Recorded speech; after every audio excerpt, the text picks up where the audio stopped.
आप तमाम साथियों को ऋषिकेश वाठक का प्यार भरा नमस्कार। रात के बजे हैं 9 और आप मेरे साथ मेरे YouTube चैनल पे मौजूद हैं।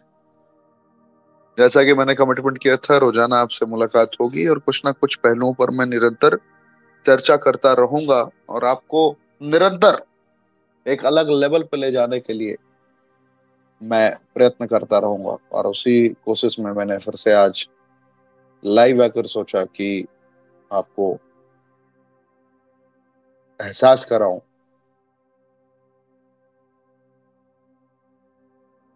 तो क्या आप लोग तैयार हैं? जरा एक बार कमेंट का ऑप्शन में बताइए।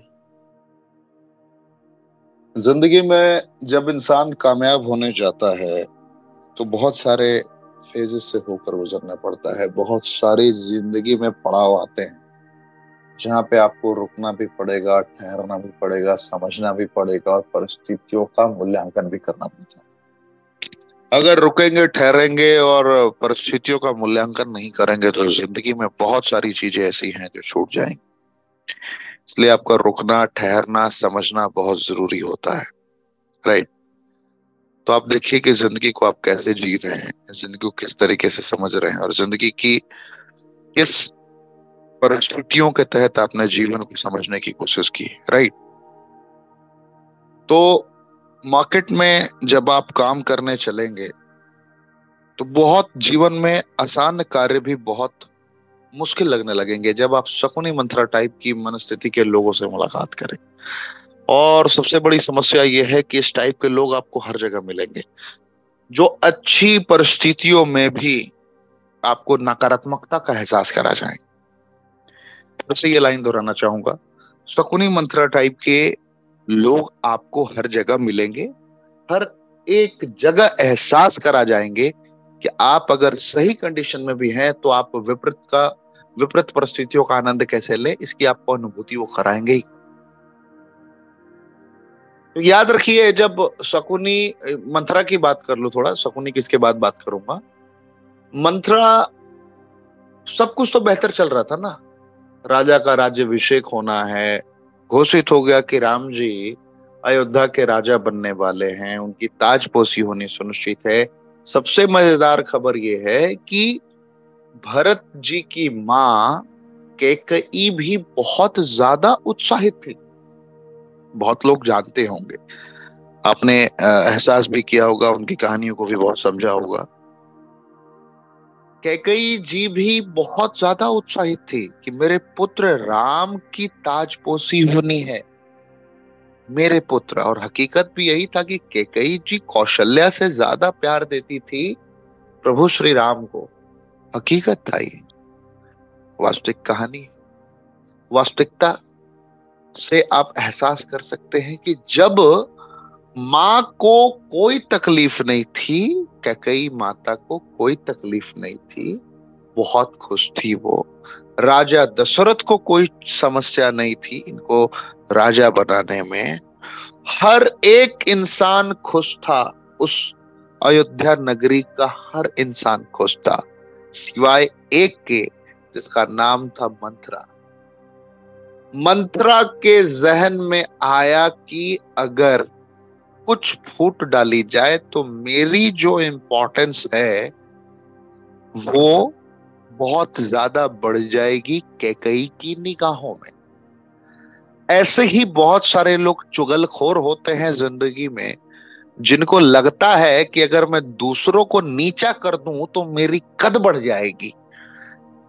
चैलेंज तो बहुत सिंपल था, चैलेंजेस होते बड़े सिंपल हैं, होते ही नहीं है, लेकिन लोग उसे कॉम्प्लिकेटेड बना देते हैं, डिफिकल्ट बना देते हैं, बिल्कुल डिफरेंट जोन में लेके जाते हैं। मंत्रा के दिमाग में सूझा कि ये तो कुछ अलग हो रहा है जो नहीं होना चाहिए था। अब उसने ऐसी षड्यंत्र की, ऐसी संरचनाओं को विकसित किया कि कैकेयी माता को एहसास करा दिया कि अगर ये राजा बन गया तो तेरे पुत्र को क्या मिलेगा, तेरे पुत्र को क्या, तेरे पुत्र को क्या। पुत्र मोह का एक ऐसा चक्रव्यूह रचा, और ऐसी ऐसी गतिविधियों को उनकी मनस्थिति में स्थापित करने लगी वो मंथरा कि उनकी सकारात्मक वृत्ति, जो अपने भरत से भी ज्यादा प्यार करती थी प्रभु श्री राम से, वो कैकेयी उस राम से नफरत करने को मजबूर हो गई उस वक्त कि मेरे बेटे भरत की ताजपोशी हो। और उसे पता था कि अगर राम मौजूद रहेंगे तो भरत को ताजपोशी नहीं मिलेगी। इसलिए पूर्व काल में किए गए एक कर्म का उसने वरदान नहीं मांगा था, उनसे उपहार नहीं लिया था दशरथ जी से, तो उसने दशरथ जी से उस वचन को पूरा करने के लिए आखिरी पत्ता खोल दिया और उसने वो मांग लिया दशरथ जी से जो उनकी जान से भी ज्यादा कीमती चीज थी। मृत्यु मांग लिया होता तो मुस्कुराते हुए दशरथ जी दे देते, लेकिन ऐसा कार्य करने को उन्होंने कह दिया कैकेयी ने, जो कभी कोई भी पिता अपने हाथों से ये कार्य नहीं कर सकता अपने पुत्र के लिए। 14 वर्षों का वनवास और भरत को राज सिंहासन, ये था उनका डिमांड। कितना दर्द, कितनी पीड़ा, किसकी वजह से? सब कुछ तो खुश था, सब कुछ तो सही चल रहा था, एक सिर्फ और सिर्फ एक मंत्रा की वजह से। समझ पा रहे हैं आप? किसकी वजह से? एक मंत्रा की वजह से। तो आप चेक कीजिए, आप महसूस कीजिए कि आपकी जिंदगी में चुनौतियां कहां हैं और आपकी जिंदगी में इर्द और गिर्द मंथरा टाइप के कैरेक्टर कहां कहां है। ढूंढिए, और जहां भी ढूंढे जूता निकाल के बहुत प्यार से उनकी इज्जत कीजिए। मैं ये एकदम ओपनली बोल रहा हूं, मुझे फर्क नहीं पड़ता, क्योंकि ऐसे लोग ही होते हैं जो विनाशक होते हैं, जो खुद भी डूबेंगे और आपको भी ले डूबेंगे। तो जो दूसरों की चुगली आज आपके समक्ष आकर करता है, वो कल आपकी चुगली तीसरे के सामने भी जाकर करेगा। और यही लोगों की पहचान है जो मंत्रा टाइप के होते हैं। इसीलिए कभी भी कान में नकारात्मक बातों को नहीं सुनना है। कान बंद तो आप नहीं कर सकते, लेकिन उसका मुंह बंद जरूर कर सकते हैं डांट के। तो ये काम आज से आप लोग करना जरूर शुरू कीजिए। थोड़ा शकुनी टाइप के कैरेक्टर पे भी प्रकाश डालता हूं, ये भी बहुत अहम कैरेक्टर है। इसे पता था कि इसको दाव आता है, इसे पता था कि ये जो चाहेगा वही होगा। इसको पता था कि पांडवों को छल से किस तरीके से हराया जा सकता है। जब पांडव सब कुछ हार गए तो पत्नी की बारी कहां से पहुंच गई, पत्नी हारने का नौबत कहां से आ गया, द्रौपदी के चीरहरण का नौबत कैसे आ गया। कहीं ना कहीं अगर आप वजह ढूंढेंगे तो दुर्योधन भी एक वजह था, दुशासन भी एक वजह था, लेकिन अगर प्रमुख संरचनाओं को महसूस करेंगे तो यही षड्यंत्रकारी शकुनी नजर आता है। आप मेरी बातों से सहमत भी हो सकते हैं, मेरी बातों से सहमत नहीं भी हो सकते हैं, लेकिन एहसास करेंगे तो कहीं ना कहीं उस बारूद के ढेर पे बैठकर इसने चिंगारी जरूर जलाई थी, और उसी चिंगारी की बदौलत इतना बड़ा विस्फोट होता है, महाभारत जैसे युद्ध की एक दिशा निर्देशित हो जाती है। जरा इमेजिन कीजिए, पाशा मामा ही क्यों फेंकेगा। समझ पा रहे हैं आप मैं क्या कहने की कोशिश कर रहा हूं? बहुत सारी परिस्थितियां होती है, अगर आप किसी को किसी भी परिस्थिति में जोड़ नहीं सकते हो तो आपको तोड़ने का हक नहीं है। अरे किसी को जब प्यार नहीं दे सकते हो तो नफरत देने का आपको हक नहीं है। हर परिस्थितियों को समझना है, एहसास करना, छोटी छोटी चुनौतियों को बड़ी चुनौतियों में तब्दील नहीं होने देना है। बारीकी से समझेंगे जिंदगी के एहसास को तो जिंदगी बहुत सुंदर लगने लगेगी। जिंदगी में बहुत सारे लोग ऐसे मिलेंगे आपको जिनकी जिंदगी में चुनौतियां है ही नहीं, लेकिन खुद की, ऐसा नहीं है कि कोई बाहरी तत्व, बाहरी लोग ही शकुनी मंत्रा का काम करते हैं। कभी कभी आप खुद से भी शकुनी मंत्रा वाली मनस्थिति में खुद ही आ जाते हैं और आप खुद को ही डसना स्टार्ट कर देते हैं। अरे जिंदगी में जब आपको कभी भी एक्सटर्नल सोर्सेस से पीस ऑफ माइंड की अनुभूति होती है, मन की शांति होती है, तो आप इमेजिन कीजिए कि आपका लगाम आपके हाथों में है ही नहीं, आपका कंट्रोल आपके हाथों में है ही नहीं। मैं जो कह रहा हूं इन शब्दों की गहराई को समझिए। जिंदगी में मैंने बहुत लोगों को देखा है जो इतने चिंतित रहते हैं, इतने चिंतित रहते हैं। अरे क्यों रहते हो? जब परमात्मा ने आपके दो हाथ, दो पैर, शरीर सलामत रखे हैं, फिर चिंता क्यों? जिंदगी में एक बहुत बड़े दिग्गज कहते हैं, महान संत कहते हैं कि जब परिस्थितियों को अपने वश में करने का सामर्थ्य आपके अंदर मौजूद है और परिस्थितियां आपके खिलाफ है, तो फिर चिंता क्यों? और अगर आपके वश में परिस्थितियां नहीं है, परिस्थितियों को अपना गुलाम बनाने का सामर्थ्य आपके अंदर नहीं है, तो चिंता क्यों? कंट्रोल कर सकते हो तो करो, चिंता क्यों? और कंट्रोल नहीं कर सकते हो तो कहीं सर पटकने से क्या फायदा, चिंता क्यों करते हो? मैं बहुत ऐसे लोगों को जानता हूं जिनका मैं बहुत रिस्पेक्ट करता हूं, जिनका मैं बहुत सम्मान करता हूं।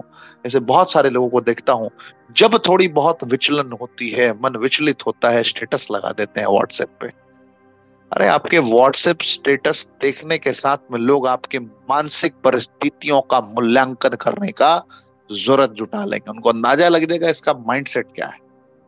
आज के डेट में स्टेटस आईना हो गया है, बिन कहे भी लोगों को अंदाजा लग जाता है कि इसकी जिंदगी में चल क्या रहा है, व्हाट्स गोइंग ऑन, सब पता चलता है। इसलिए सोच के समझ के, अरे जिंदगी में सिर्फ खुशियों को बांटिए, गम को बांटने की जरूरत नहीं पड़ती। गम आप खुद से बांटना सीखिए, खुशियों को ऑटो मोड में आकर्षित कर लें। ये जिंदगी हजार मौके देगी जिंदगी के पहलुओं को एहसास करने की। कभी लगेगा मैं सही हूं, कभी लगेगा मैं गलत हूं, कभी सिंपल लगेगा, कभी डिफिकल्ट लगेगा, कभी बहुत पेनफुल लगेगा। समझना होगा, एहसास करना होगा, फिर एक्शन लेना पड़ेगा। कभी जो अपने हुआ करते थे वो कब पराये हो जाएंगे समझ नहीं आएगा, और कभी जो पराये हुआ करते थे कब जिंदगी में अपने हो जाएंगे ये भी समझ में नहीं आएगा। जिंदगी के बहुत सारे पहलुओं को आपको समझना है, एहसास करना है। लेकिन आप लोग मुझे कमिटमेंट करिए और कमेंट के ऑप्शन में भी मुझे बताइएगा जरूर कि क्या आप लोग शकुनी मंत्रा टाइप के लोगों का इलाज करेंगे। और गलती से अगर आप खुद उस कैरेक्टर के हैं तो आप खुद का भी इलाज कर लीजिए, ठीक कीजिए खुद को। मैं जिंदगी में कभी ऐसे लोगों को देखना पसंद नहीं करता अपने इर्द गिर्द जो किसी की आलोचना करते हैं। आप भी ऐसा कला विकसित करिए। जिंदगी में कभी कोई कितना भी बेकार इंसान क्यों ना हो, उसकी खूबियों पर डिस्कस कीजिए, और उसकी खामियों को अगर आप ठीक करने का सामर्थ्य रखते हैं या उसको सुधार करवाने की कोशिश कर सकते हैं, तो आप वहां पे जाके बताइए कि मुझे लगता है यहाँ पे हम लोग मिलकर इंप्रूवमेंट कर सकते हैं। आलोचना मत करिए किसी के सामने। आलोचना किया जाता है मालूम है कब? आलोचना कभी भी करना हो तो सामने वाले के सामने कीजिए, उसके मुख पे कीजिए। ऋषिकेश पाठक जी, मुझे ये चीज समझ में नहीं आ रही, बात समझ में आ गई? सामने जब लोगों की आलोचना करना स्टार्ट करेंगे ना, तो ऊपर वाला सीधा अपना केंद्र बिंदु आप पे स्थापित कर देगा, क्योंकि ये सामने वाला चुगलखोर नहीं है। सामने से समझाता भी है, बताता भी है, समझता भी है। तो जो दिल में हो ना, वो जुबान पे डायरेक्ट लाना चाहिए, किसी तीसरे केंद्र पे नहीं पहुंचना चाहिए। अंतरात्मा से जो बातें निकलती है ना, वो अंतरात्मा तक पहुंचती। तो जिंदगी में बहुत कुछ सिंपल है, बहुत कुछ डिफिकल्ट है, बहुत कुछ पेनफुल है, लेकिन इन तीनों प्रोसेस में होकर आपको गुजरना पड़ेगा। आप समझ पा रहे हैं? बहुत कुछ आपको फील करना पड़ेगा, एहसास करना पड़ेगा। ट्रेनिंग कह दूं आज, बस इतना ही कहना चाहूंगा, जिंदगी इतनी आसान नहीं है, जीनी पड़ेगी, संघर्ष करना पड़ेगा, दो दो हाथ करने पड़ेंगे परिस्थितियों से। परिस्थितियां आपको गुलाम बनाएंगी, जंजीरों में जकड़ देंगी, लेकिन उन जंजीरों को तोड़कर आपको जिंदगी जीना है। जिंदगी का गुलाम बनकर हर वक्त खुद को दर्द नहीं देना है, स्टेटस लगाकर अपना प्रदर्शन नहीं करना है कि मैं बड़े दर्द में हूं। दर्द में हुआ करते थे, दर्द से बाहर निकल चुके हो, जश्न मनाना स्टार्ट करो। और जब विपरीत परिस्थितियों में जश्न मनाओगे तो परिस्थितियां कब आपके अनुकूल हो जाएंगी आपको भी समझ में नहीं आएगा। इसलिए परिस्थितियों का रोना मत रोना मेरे दोस्त। जिंदगी को जियो, जिंदगी को एहसास करो, जिंदगी सपनों से हसीन। कोई दुनिया में नहीं है जो आपके दर्द को खींच सकता है, समेट सकता है। अपने दर्द को खुद पीने का समर्थ आपके अंदर खुद जुटाना पड़ेगा, और ये आपके अंदर के अपग्रेडेशन मोड के एक्टिवेट होने के बाद ही होगा। जब आप अपने कौशल्य पे मेहनत करना स्टार्ट करेंगे, अपने सामर्थ्य के अनुकूल अपनी क्षमता का प्रदर्शन करना स्टार्ट करेंगे, जब अपनी स्ट्रेंथ को बैक करना स्टार्ट करेंगे, तो ये सब खुद ब खुद हो जाए। तो आज ऋषिकेश पाठक की तरफ से बस इतना ही। मिलेंगे कल फिर रात 9 बजे लगातार 1 घंटे की धमाकेदार ट्रेनिंग में। तब तक के लिए जय हिंद।